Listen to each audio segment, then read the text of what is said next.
Selamat pagi anak-anak, apa kabar hari ini? Hari ini kita akan belajar mata pelajaran bahasa Indonesia kelas 6. Pada bab 7, aku bisa berempati dengan topik mitos atau fakta. Tujuan pembelajaran kita di hari ini yaitu yang pertama, peserta didik dapat membedakan antara mitos dan fakta dalam kehidupan sehari-hari. Dan yang kedua, peserta didik dapat menunjukkan sumber informasi terpercaya untuk bidang tertentu. Kita masuk pada pengertian mitos dan fakta. Yang pertama, mitos adalah sesuatu yang dipercayai oleh masyarakat luas meski belum terbukti kebenarannya. Kadang-kadang mitos berkaitan dengan tradisi yang sudah diyakini secara turun-temurun. Sedangkan fakta adalah informasi atau pernyataan yang dapat dibuktikan kebenarannya dengan bukti nyata. Fakta bersifat objek dan bisa diuji kebenarannya. Selanjutnya kita masuk pada ciri-ciri mitos atau fakta. Ciri-ciri mitos yang pertama, tidak memiliki bukti ilmiah yang jelas. Yang kedua, bersumber dari kepercayaan, legenda, atau cerita turun-temurun.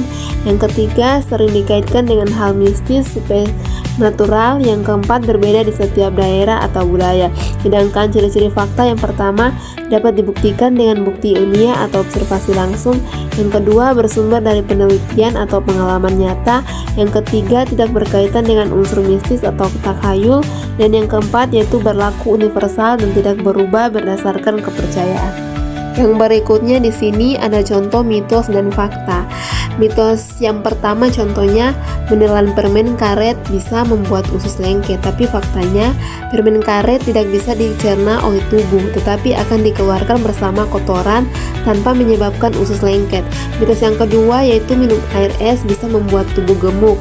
Tapi kenyataannya air es tidak menyebabkan kegemukan karena tidak mengandung klorin. Kegemukan terjadi karena pola makan dan gaya hidup yang kurang sehat. Yang ketiga, minum es saat menstruasi membuat suhu darah membeku, tapi nyatanya minum es tidak mempengaruhi darah menstruasi.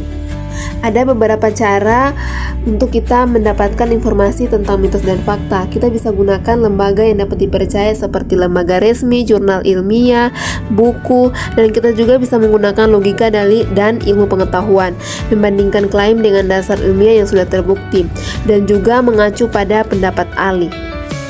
Bagaimana sih cara mencari sumber informasi terpercaya? Kita bisa mencarinya. Yang pertama, lihat siapa penulisannya. Yang kedua, periksa sumbernya dari badan resmi atau tidak. Yang ketiga, kita sebenarnya ngecek tahun terbit atau tanggal publikasi. Dan yang berikutnya, perhatikan gaya bahasanya. Dan yang terakhir, bandingkan dengan beberapa sumber. Di sini sudah ada LKPD yang sudah disiapkan. Siswa diminta untuk mengerjakannya dalam kelompok.